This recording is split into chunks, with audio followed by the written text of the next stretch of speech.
Hi friends, जय जय जय जय श्री राम। राम जी की निकली सवारी અને જ્યારે દ્વારકા ધામમાં ભગવાન રામની સવારી અને સમગ્ર દ્વારકાવાસીઓ જોડાય છે। ખાસ આપણી સાથે અહીંયા શાક માર્કેટ ગ્રુપ અને એલઆર પરિવાર અહીંયા આપણી સાથે છે। તો એલઆર પરિવારની વાત કરવામાં આવે તો અહીંયા કિશોરભાઈ છે, જયંતિભાઈ છે, મુનાભાઈના સન, નિલેશભાઈના સન વગેરે છે અને જે એક રામ ભક્તોની સેવા માટે તત્પર છે।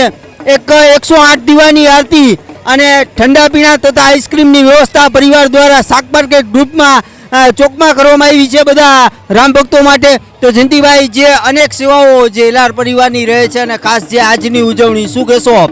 આજ તો આપણું અયોધ્યા ઝગમગાઈ રહ્યું છે અને આજે દ્વારકાનો નાથ અને રામધૂન મંદિર અને આજનો દિવસ તો અતિશય ઉત્સવ ભર્યો દિવસ છે આપણો। અને આજે રામ જન્મની આજે જે આ લહેરી નીકળી રહી છે તે આટલા વર્ષમાં મારી જિંદગીને મેં આવી કદી જોયું નથી અત્યારે ક્યાં સુધી, પણ આજે મોદી સાહેબના હિસાબે જે આ રામ આજ આપણે દર્શન થયા છે અયોધ્યામાં, એકદમ સરસ ને એકદમ સારો વર્ષ છે।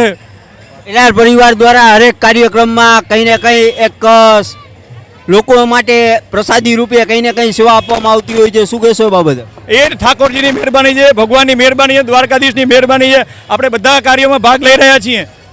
ખાસ જે સવારે શાક માર્કેટ બંધ રાખવામાં આવી હતી આપના એલાનથી, શું કહેશો બાબત? દ્વારકા અયોધ્યા આજે રામ મંદિર જ્યારે ખુલ્લું મૂક્યું તો આપણે એક દિવસ અમારો ધંધો રોજગાર બધાએ બંધ રાખીને રામની સાથે અમે જોડાયા હતા, મોદી સાહેબની સાથે અમે જોડાયા હતા, બધા ભેગા થઈને માર્કેટ યુવા ગ્રુપ। એટલે આજે અમારો આનંદનો દિવસ, આજે માકે શાક માર્કેટ બંધ રાખેલી હતી। દ્વારકા ટુરિઝમ દોવાની સૌને મારા જય શ્રી રામ।